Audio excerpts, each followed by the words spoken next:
हर हर महादेव। देवों के देव महादेव जी के चरण में प्रणाम करती हूँ, मेरा प्रणाम स्वीकार हो। माता गौरा पार्वती के चरण में प्रणाम करती हूँ, मेरा प्रणाम स्वीकार हो। गणपति ललनवा के चरण में प्रणाम करती हूँ, मेरा प्रणाम स्वीकार हो। सब देवी देवताओं के चरण में प्रणाम करती हूँ, मेरा प्रणाम स्वीकार हो। सब गुरु भाई बहनों के चरण में प्रणाम करती हूँ, मेरा प्रणाम स्वीकार हो। गुरु भाई बहन, मैं एक कथा सुनाने जा रही हूँ। इस कथा को पूरा सुनिए और रहस्य जानिए। आधी नहीं, आधी सुनने में शिव गुरु का अपमान होती है और पूरा सुनने में ज्ञान होती है। इसलिए कथा को पूरा सुनिए और रहस्य जानिए। हर हर महादेव, घर घर महादेव। गुरु भाई बहना, एक राजा थे और उनकी एक रानी थी। राजा साहब के पास 1600 दासी थी और एक रानी थी। बहुत सारे नौकर थे। राजा का राज बहुत बड़ा था। राजा साहब की दासी जो थी, पानी भर के पूरे प्रजा के लिए लाती थी। इसलिए राजा के पास 1600 दासी थी। राजा का कोई संतान नहीं था। राजा बड़े दुखी रहते थे। राजा बड़े चिंतित रहते थे। राजा का दिन रात दिमाग में चलता था कि क्या करें जो मुझे संतान हो। राजा साहब किसी व्यापार से बाहर चले गए। जब बाहर चले गए तो राजा के द्वार पे एक दिन के लिए ठहर गए। और जब एक दिन के लिए ठहर गए तो दूसरे राजा के यहाँ एक दासी थी। वो कुमारी थी और बहुत सुंदर थी। राजा को नजर पड़ा तो जिस राजा के यहाँ रुके थे, राजा को बोले, हे राजन, मैं भी एक राजा हूं और आप भी एक राजा हैं। मेरे पास 1600 दासी है और आपके तो लगता है कि 2 4 5 है, लेकिन आपसे कुछ हम विनती करना चाहते हैं। क्या आप मेरे प्रार्थना को स्वीकार करेंगे? राजा बोले, महाराज, आप दिल खोल के बात कर सकते हैं, अपना प्रस्ताव रख सकते हैं। ये जो राजा निसंतान थे वो बोले, हे राजन, मेरा कोई पुत्र नहीं है। यदि आपका इजाजत हो तो आपसे कुछ मांग सकते हैं। राजा ने बोले, आप बेझिझक अपनी बात को रख सकते हैं। जब राजा ने ऐसा बोले तो ये जो निसंतान राजा थे वो बोले कि हे राजन, आपके जो दासी है उस दासी को हम खरीदना चाहते हैं। राजा ने बोले, तो कोई बात नहीं, आप इनके मुंह मांगा कीमत दे दीजिए और दासी को ले जाइए। राजा ने मुंह मांगा कीमत दे दिए और दासी को अपने घर लेकर आ गए। जब अपने घर लेकर आ गए, अपने घर आकर उससे विवाह कर लिए और विवाह करके उसके साथ रहने लगे। जब उसके साथ रहने लगे तो वो जो बड़ी रानी थी, जिसके पास पूरा महल का चाबी था, जिसके अंडर में पूरा राज था, वो जलस होने लगी और पूरा नाराज रहने लगी कि ये राजा मेरे ही सामने मेरे सौतन के साथ रहता है, उसके से बात करता है, उसी के हाथों से खाना खाता है। उसमें भी ये दासी थी और उसे राजा ने रानी बना लिया। बहुत जलती थी। ये जो राजा थे, राजा बार बार कहते थे, हे रानी, जितना प्यार हम छोटी रानी से करते हैं उतना ही प्यार तो आपसे भी करते हैं। आप क्यों नाराज रहते हैं? आप इससे भी अच्छे से बात कीजिए और मिलजुल कर रहिए। लेकिन जो बड़ी रानी थी, बड़ी रानी ऐसा नहीं करती थी। गुरु भाई बहना, ये जो छोटी वाली रानी थी वो गर्भवती रह गई और गर्भवती रह गई तो 9वां महीना के बाद एक सुंदर पुत्र पैदा लिया। जब पुत्र पैदा लिया तो बड़ी वाली रानी और जलस होने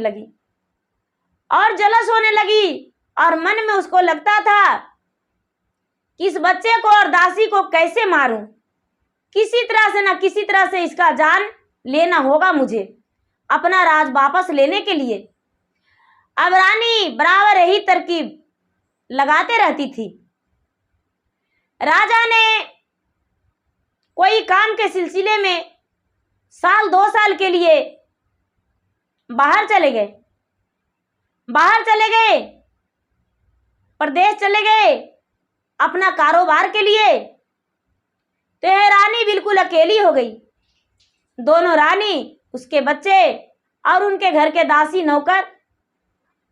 राजा जो थे अपने मंत्री के साथ, सेना के साथ चले गए थे। जो बड़ी रानी थी वो क्या कि कोई एक जादूगर रहता था, गुरु भाई बहना जादूगर रहता था, उसके पास जाकर अब बड़ी रानी जादू ही सीखने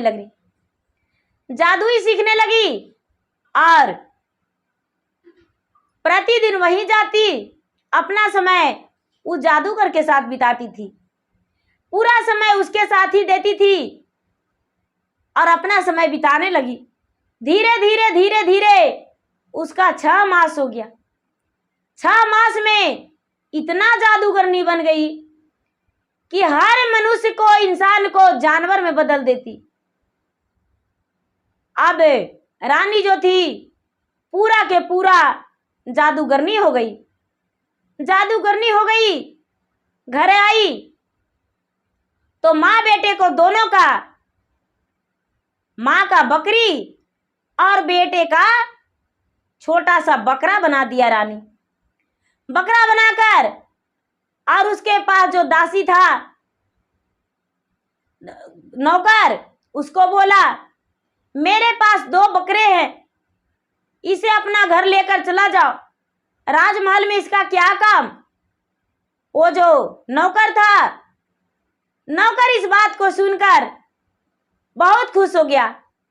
उसे लगा मुफ्त में रानी दे रही है 2 बकरे, इसे पोसेंगे, पालेंगे, मेहनत करेंगे तो मुझे बहुत सारा पैसा मिलेगा।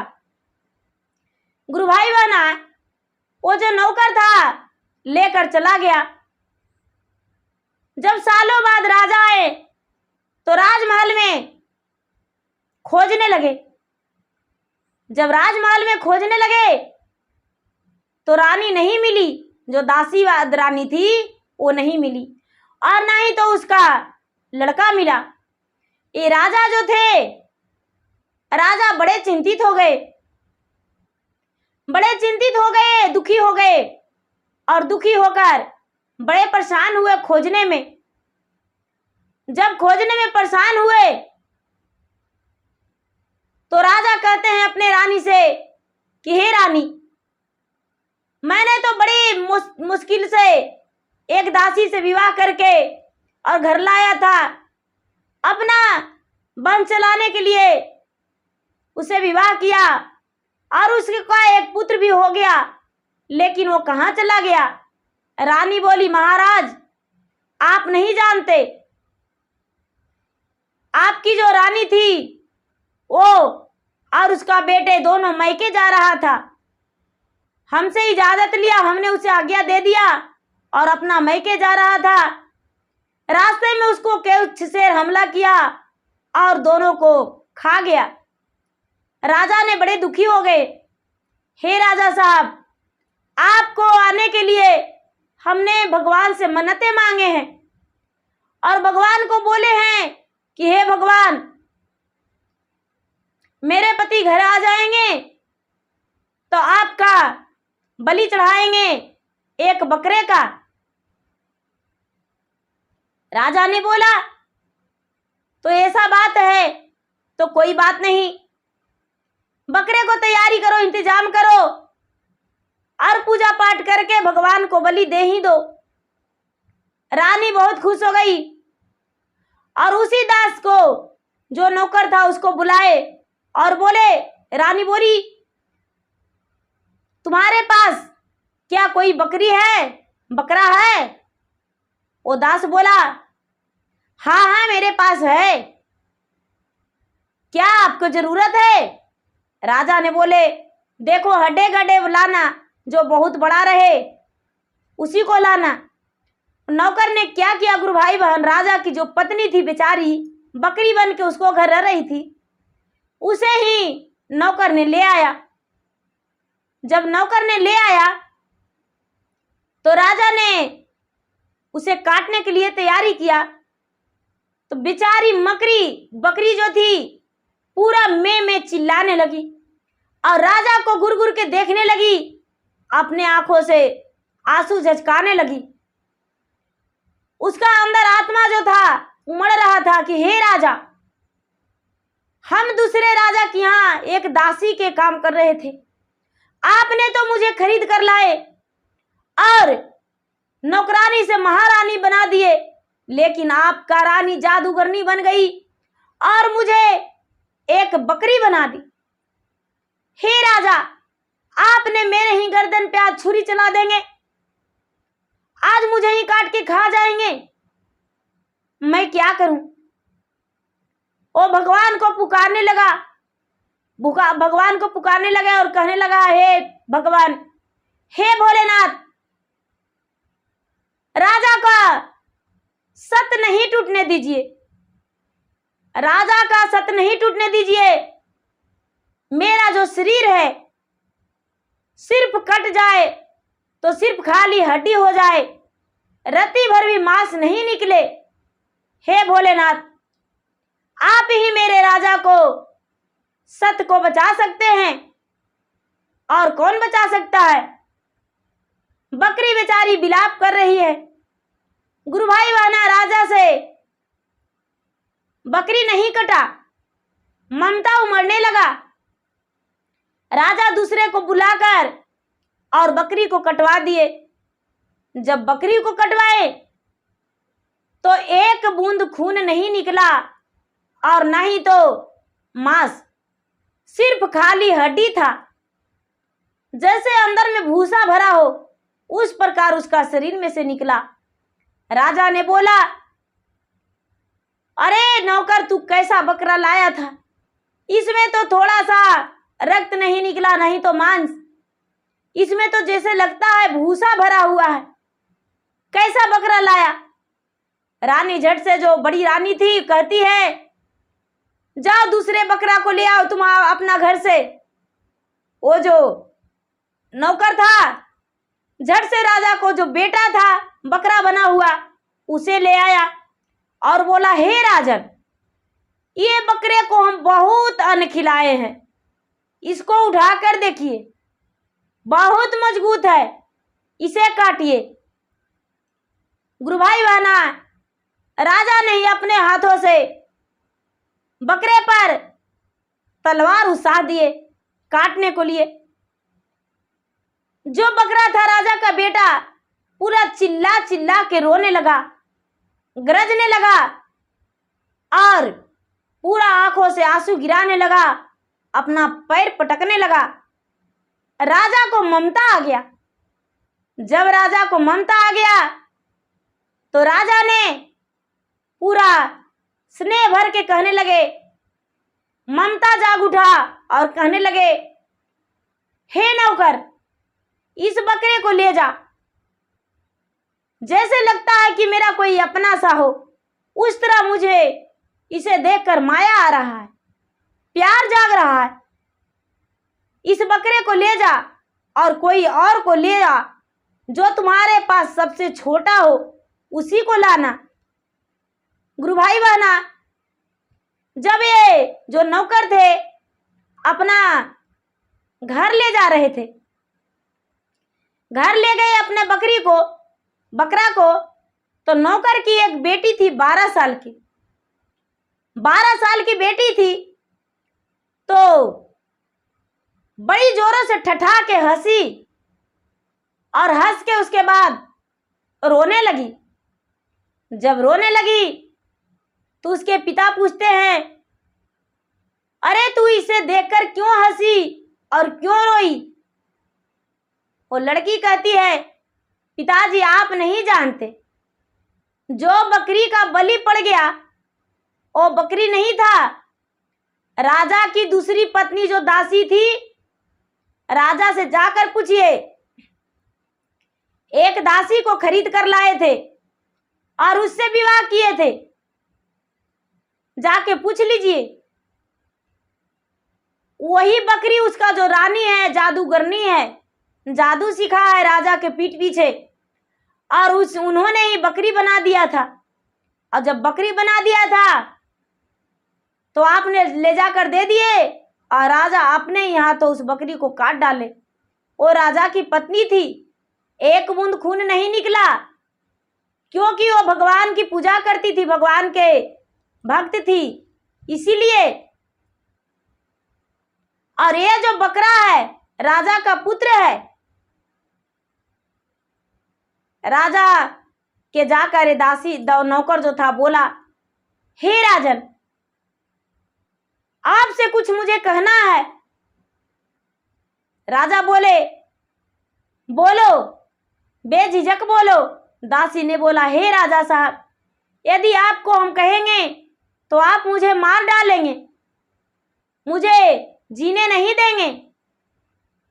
राजा ने बोले, हम नहीं मारेंगे, बात कहने के लिए तुम्हें इनाम देंगे, बताओ, हिम्मत जोड़ के बोलो, क्या कहना चाहते हो? नौकर ने बोला, हे राजा साहब, मैं आपका अन्न खाया हूं और नमक। जिस बकरी को आपने काट दिया वो दासी रानी थी, जिस दासी से आप विवाह किए थे वही दासी रानी थी, और जो बकरा को हम आपके पास लेकर आए थे वो आपका पुत्र था। राजा ने चौंकते हुए बोले, उसे गले में लपट के कहने लगे, ये सब तुम्हें कैसे पता कि मैंने दासी से ब्याह किया था? नौकर ने बोला, हे राजा साहब, आप नहीं जानते, 12 बरस की एक कन्या है मुझे, उसी कन्या ने ये सब बातें रखी है। राजा ने बोले, तो तुम्हारा कन्या कहाँ है? उसके पास मुझे ले चलो। राजा ने उसके पास गए। राजा ने उसके पास गए और कन्या से बोले, हे पुत्री, तूने मेरी पत्नी और मेरे पुत्र के बारे में क्या जानते हो, मुझे बताओ। लड़की ने बोली, हे राजन, सबसे पहले मेरा शर्तें आप मान लीजिए, तभी आपको हम बताएंगे। राजा ने बोले, हे पुत्री, तुम्हारा शर्तें मुझे मंजूर है, बोलो, अपनी बात को रखो। लड़की बोली, हे राजन, सबसे पहले मेरा शर्त यह है कि आप अपने जो बकरी है, पत्नी को आप काट दिए हैं, बलि चढ़ा दिए, आपने दासी से विवाह किए, आपकी रानी जादूगरनी है, क्या आप मुझे कोई सजा नहीं देंगे? आपका पीठ पीछे रानी ने जाके जादू ही सीखी है और आपका पत्नी का और बेटे का बकरी बना के रखी थी। राजा ने ऐसा बात सुनकर बोले, तो ठीक है, हम तुम्हें कोई सजा नहीं देंगे इसके लिए। क्या मेरा पुत्र फिर से पुत्र नहीं बनेगा मेरा बकरा से? लड़की बोली, बन जाएगा, लेकिन उसके लिए भी एक शर्त मानना होगा। राजा बोले, तो बताओ। जब आपको पुत्र को बकरी से पुत्र बना देंगे तो अपना पुत्र से मुझे विवाह कर दीजिएगा। राजा ने इस बात को स्वीकार कर लिया और बोले, हे बेटी, बकरी का मनुष्य बनाने से पहले हम तुम्हें बहू स्वीकार रहे हैं, अपना धन तुम्हें सौंप रहे हैं, मेरा घर मकान धन संपत्ति राज सब कुछ हम तुम्हारे पास सौंप रहे हैं। मेरा पुत्र को तू फिर से पुत्र बना दो बकरा से। वो जो लड़की थी, लड़की ने एक लोटा जल ली और जल लेकर भगवान भोलेनाथ के याद की और सूर्य देव के सामने पूरब की ओर खड़ी होके और कहने लगी कि हे सूर्य देव, आपकी प्रकाश से दुनिया जलता है और फूल खिलता है, उसी तरह दुनिया को जला के फूल खिला दीजिए। कि राजा को पुत्र के फिर से पुत्र बना दीजिए जो कि बकरा बन गया है।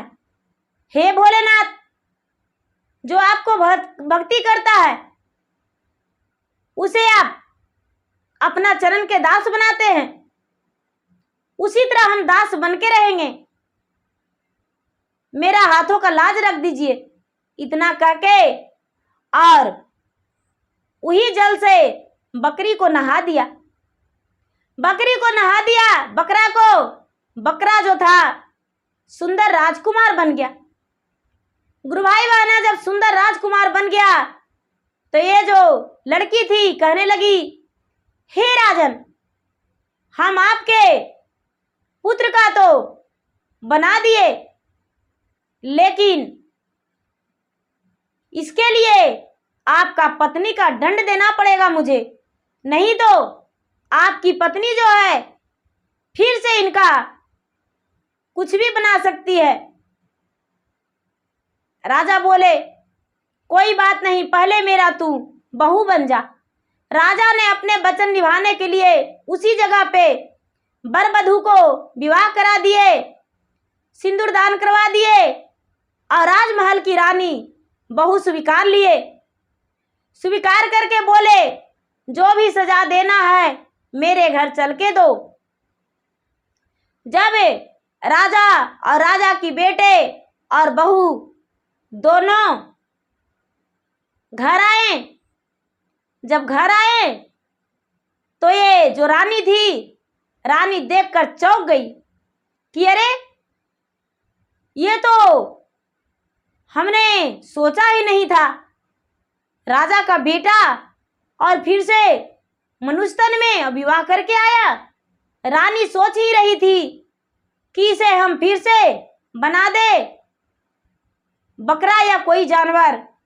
कि ये जो लड़की थी भगवान की भक्त थी, भगवान से कहती है, हे भगवान, यदि सच्चे मन से आपका पूजा किया होगा तो रानी एक कुतिया का रूप धर ले, जो कि इसका महल में जगह नहीं कोई दे।